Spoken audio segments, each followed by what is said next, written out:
बहुत समय पहले की बात है। एक बड़े राज्य में एक परोपकारी रानी राज करती थी।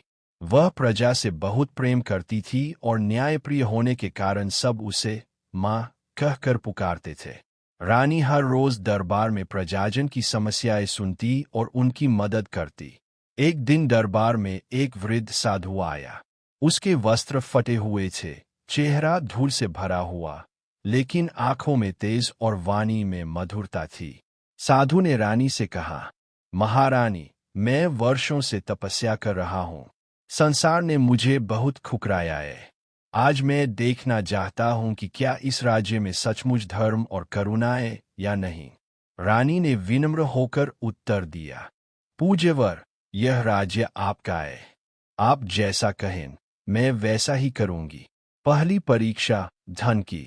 साधु ने कहा, महारानी, यदि कोई साधु आपके द्वार पर भिक्षा मांगने आए और आपके पास केवल एक मुट्ठी अनाज हो, तो क्या आप उसे दे देंगी? रानी ने तुरंत अपना राजभंडार खुलवाया और साधु को सोना, चांदी और अन्न देने का आदेश दिया। साधु मुस्कराया और बोला, धन देना सबसे आसान है महारानी, पर असली परीक्षा तो मन और हृदय की होती है। दूसरी परीक्षा अपमान की। दूसरे दिन साधु भेष बदलकर रानी के दरबार में आया। वह कठोर शब्दों में बोला, हे रानी, तुम व्यर्थ ही स्वयं को धर्मात्मा कहती हो।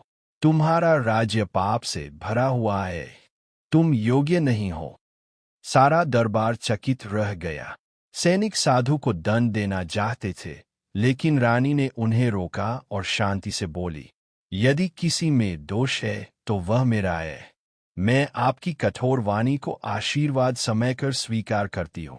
साधु ने मन ही मन सोचा, यह रानी केवल दानवीर ही नहीं, सहनशील भी है। तीसरी परीक्षा त्याग की। कुछ दिन बाद साधु ने अंतिम परीक्षा ली। वह बोला, महारानी, यदि एक दिन आपकी प्रजा और आपका परिवार दोनों संकट में पड़ जाए और आपको एक को बचाने का अवसर मिले, तो आप किसे चुनेंगी? रानी ने बिना झिझके उत्तर दिया, मैं अपने परिवार का त्याग कर प्रजा को बचाऊंगी, क्योंकि शासक का धर्म अपने स्वार्थ से पहले जनता की रक्षा करना है। यह सुनकर साधु की आंखों में आंसू आ गए। उसने अपना वास्तविक रूप प्रकट किया। वास्तव में वह कोई साधारण साधु नहीं था, बल्कि देवताओं द्वारा भेजा गया परीक्षक था। परिणाम, साधु बोला, महारानी, आपने धन की, अपमान की और त्याग की तीनों परीक्षाएं उत्तीर्ण की है। आपके समान सच्चा धर्मपालक विरले ही होते हैं।